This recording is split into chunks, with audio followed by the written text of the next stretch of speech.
who really governs America? The U.S. government or the banks?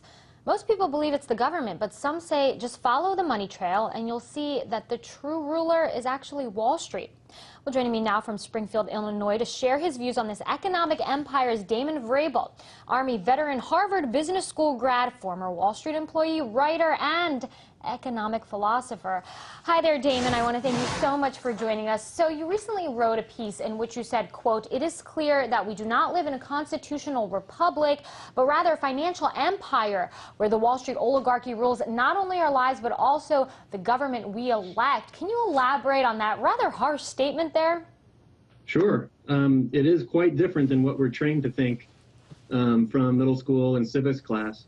But a republic is built on communities of towns and counties and states.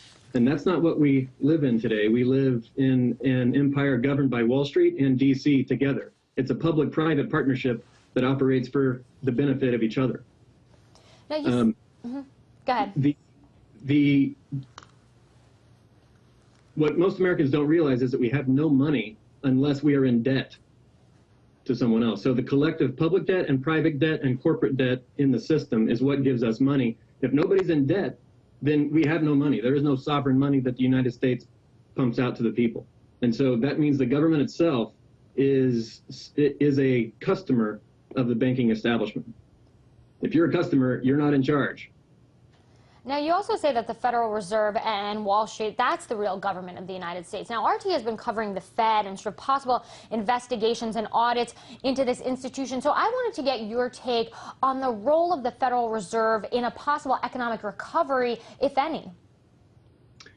The Federal Reserve should be disbanded along with the banking cartel that it creates, the Wall Street cartel. And that's the real power of it. It's not a public institution. It is a cartel of private banks on Wall Street, and they're all coordinated by the few controllers that sit behind the scenes.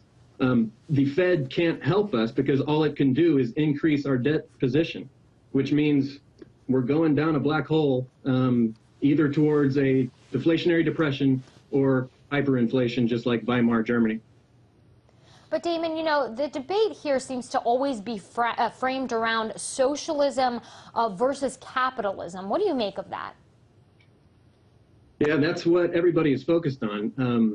The left promotes big government and the right promotes big business. But really, the system is not left versus right. It is left and right. And together, big business and big government work under the purview of the mega banks, the Fed cartel. And big business and big government working together is a governmental structure that's called fascism. And that's unfortunately what we're facing in the United States. Now, you also make a list of how to change the status quo when it comes to this. Can you share some of that advice with us? Number one issue is the federal government needs to issue sovereign money, United States money that is an asset to the people. Then it would be a medium of exchange that would serve the interests of the greater population of the people, instead of going into debt to the private bankers so that the people can only have money if we are in debt and under their control. The United States is supposed to be a sovereign, powerful government, and it should be able to issue asset money, just like the Constitution calls for, Article 1, Section 8. Damon Vrabel, I do want to thank you very much for that analysis.